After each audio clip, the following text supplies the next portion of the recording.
房東稅殺到，定係有人搞震啊？呢幾日熱搜黐實房東稅3個字，搞到全城嘅租佬都心慌慌。唔係啩？廿日前住房租賃條例一出，班專家讚到天上有地下無，仲話會規範租房市場㗎喎。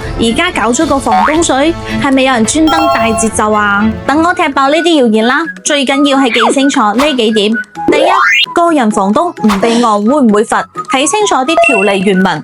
罰呢只針對機構，個人房東根本冇講點罰，而且租客可以自己拎合同去備案。第二，隔斷房全面封殺，陽台廚房出租直接罰2到10萬，代收水電費亂加電費直接違法冇得玩。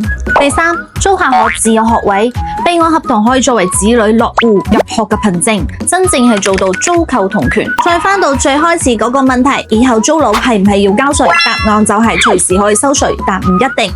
備案歸備案，交稅歸交稅，房東稅早就唔係新嘢啦。個稅 APP 早就有財產租賃嗰一欄，只不過現金交易冇手尾，10幾年嚟冇人報。咁房東稅要點樣收啊？住宅月租少於等於10萬蚊嘅免增值稅，但要硬食房產稅2個點加個稅0.5到10個點。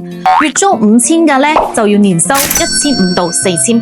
非住宅譬如商鋪公寓，同樣係5000蚊月租，年交要15760蚊稅。詳細嘅話可以睇返呢張圖。依家社保強制交，就連港股美股都要補交稅單，擺明係補窿啦。咁房東稅幾時收，邊個都講唔清，關鍵係羊毛會出喺邊個身上。咁你點睇呢？關注我，了解更多房產知識。做個 friend 啦。